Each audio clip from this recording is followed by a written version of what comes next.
Ya, baik. Salam jumpa untuk kita semua. Kali ini kita akan mempelajari materi tabel distribusi data berkelompok.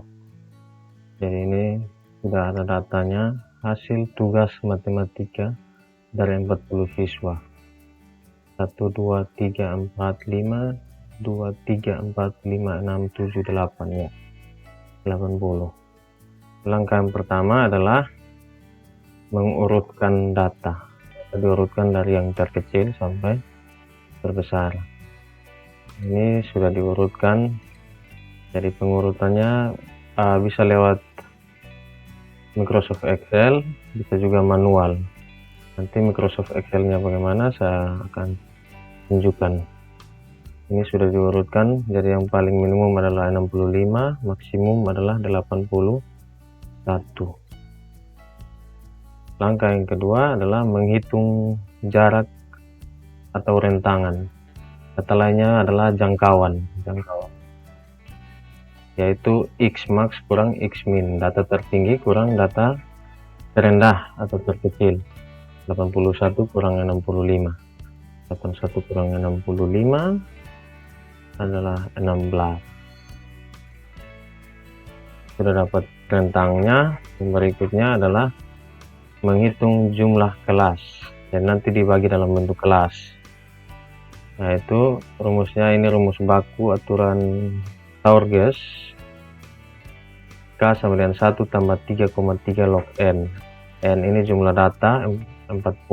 Nah, ada beberapa buku yang langsung dibagi kelasnya, jadi saya juga kurang paham, mungkin ada yang mengerti bisa memberitahunya, memberikan masukan.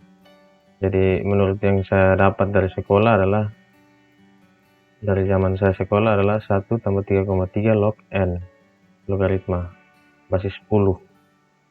Jadi log 40 kalau kita hitung di kalkulator adalah 1,602 sekian kali 3,3 ditambah 1, hasilnya adalah 6,2866. Karena jumlah kelasnya ini perhitungan cacah, maka dibulatkan menjadi 6 kelas. Pembulatannya ini juga bisa dibulatkan ke 7, bisa 6, jadi bukan menggunakan konsep pembulatan yang ada, tapi dia sekitaran 6 sampai 7, artinya begitu.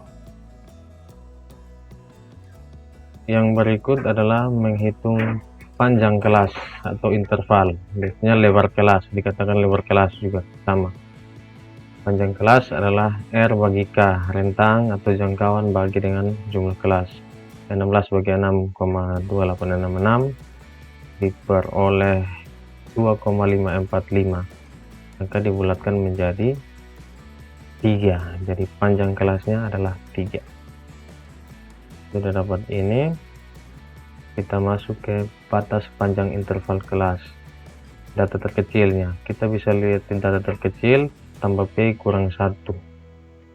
Misalnya data terkecil ini adalah ya 65 tambah 3 kurang 1, 67.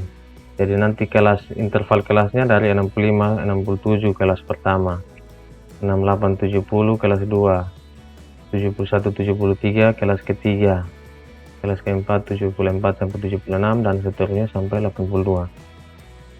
Terkadang ada data yang bisa dihitung dari data sebelumnya, misalnya dari 64. Yang penting dia bisa memenuhi semua data yang di sini. Jadi ini kalau kita hitung dari 64, hasilnya adalah di ekor belakang yang kelas paling terakhir adalah 81. Sama, karena yang penting adalah memenuhi semua rentang data dari max sampai min. 81 sampai 65 ini dijangkau dalam perhitungan panjang kelas ini, interval kelas. Setelah semuanya ini, tinggal kita memasukkannya atau input di dalam tabel ini, intervalnya 65 sampai 67 yang tadi sudah dihitung. Setelah itu baru kita menghitung frekuensinya. frekuensinya ini bisa dihitung kalau sudah diurutkan, dihitung seperti ini. Jadi urutkan data ini bisa mau pakai atau tidak terserah. Setelah diurutkan baru dihitung. Oh, 65 sampai 67, ini 67 tidak ada, cuma ada 2 ya. Seperti itu. Ya, cara lainnya adalah ini pewarnaan saja atau melingkar. Kalau mau manual lingkar ini, oh 66 ada.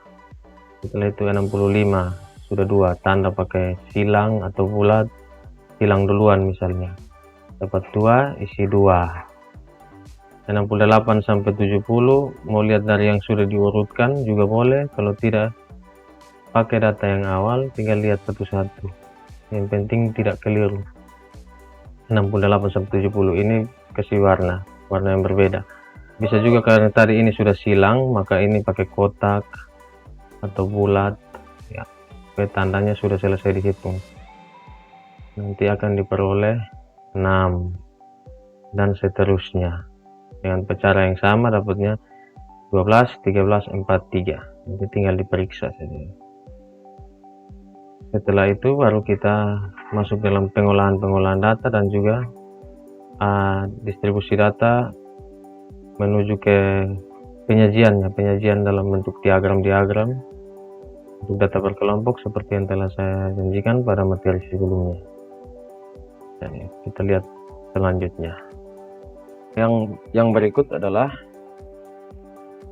unsur-unsur dalam distribusi data berkelompok. Ya, kita pakai tabel yang tadi sebelumnya. Unsur data berkelompok pertama adalah kelas ya, yang ini 65 sampai 67, 68 sampai 70 dan seterusnya. Itu interval kelas. Yang berikutnya batas kelas. Batas kelas terdiri atas batas bawah dan batas atas. Batas bawahnya 65, 68, 71 yang di tabel yang kiri. Batas atasnya 67, 70, 73 di sebelah kanan ini dari interval itu. Namanya batas bawah dan batas atas. Yang berikut adalah frekuensi kumulatif. Ini sudah dijelaskan pada materi sebelumnya. Tinggal tambah saja 2, tambah 6, 8, tambah 8, 12. Nah, nanti akan lebih jelas saat di kurva, karena ini sudah data berkelompok. Terus ada namanya TP kelas. TP kelas, maka ini batas bawah, TP bawah sama dengan batas bawah kurang 0,5. TP atas, batas atas tambah 0,5 ya. Dengan demikian jika taruh di dalam tabel, maka TP bawahnya adalah ini 65 kurang 0,5, 64,5, 68 kurang 0,5, 67,5 dan seterusnya sampai 79,5.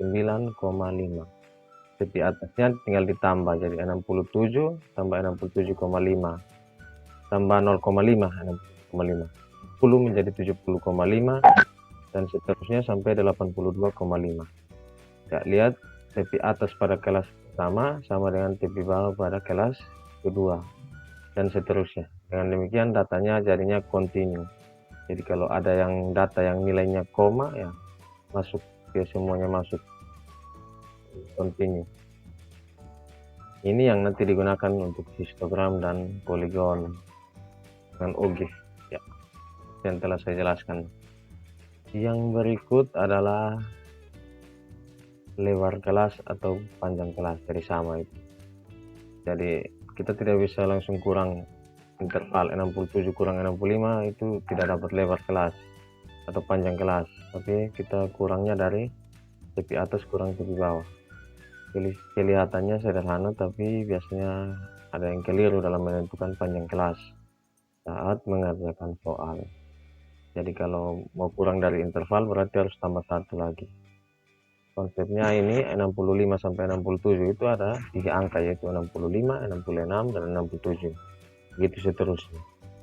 Jadi kalau hitung cepatnya berarti TP atas kurang TP bawah, atau batas atas kurang batas bawah ditambah 1. Ini mendapatkan panjang kelas.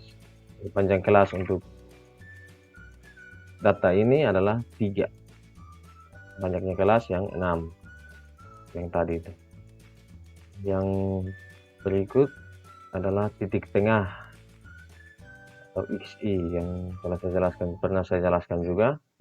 Titik tengah kemudian setengah ditambah batas bawah, batas atas tambah batas bawah. Setengah dari 65 tambah 67 adalah 66. 68 tambah 70 bagi 2 69 dan seterusnya. Ini jaraknya sudah sesuai dengan panjang kelas ini atau lebar kelas. 66 tambah 3 69 tambah 3 72 tambah 3 75 dan seterusnya. Yang menjadi semua saling berhubungan. Itu unsur-unsur dalam distribusi data berkelompok yang nanti dipakai selanjutnya untuk pengolahan data dari ukuran pemusatan sampai dengan ukuran penyebaran.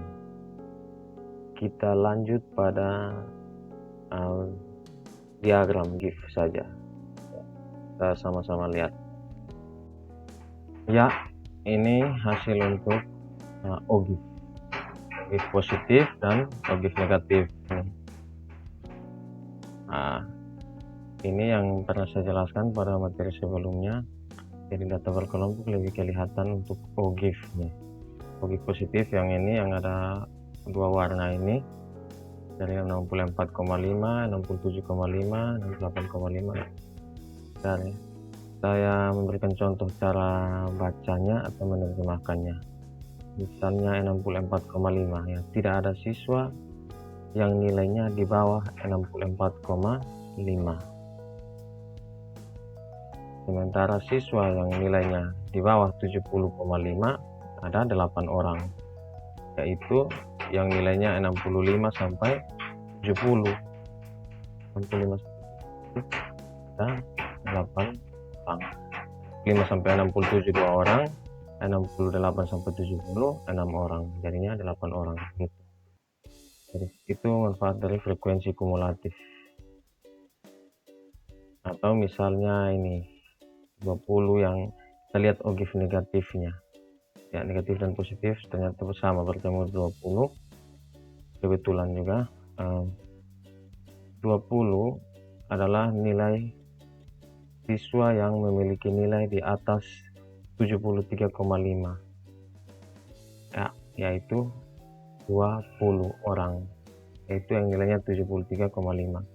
Kalau lihat dari sisi OGIF positif, maka 20 adalah siswa yang memiliki nilai di bawah 73,5, sama di atasnya. Jumlah data kan 40, di atasnya, di atas dari 73,5 ada 20 orang, di bawah ada 73,5 ada 20 orang juga. Tadi itu representasi dari OGIF ya, semoga bisa dimengerti. Sekali lagi, saran, kritik, dan masukan sangat diharapkan untuk kebaikan video pada materi-materi selanjutnya.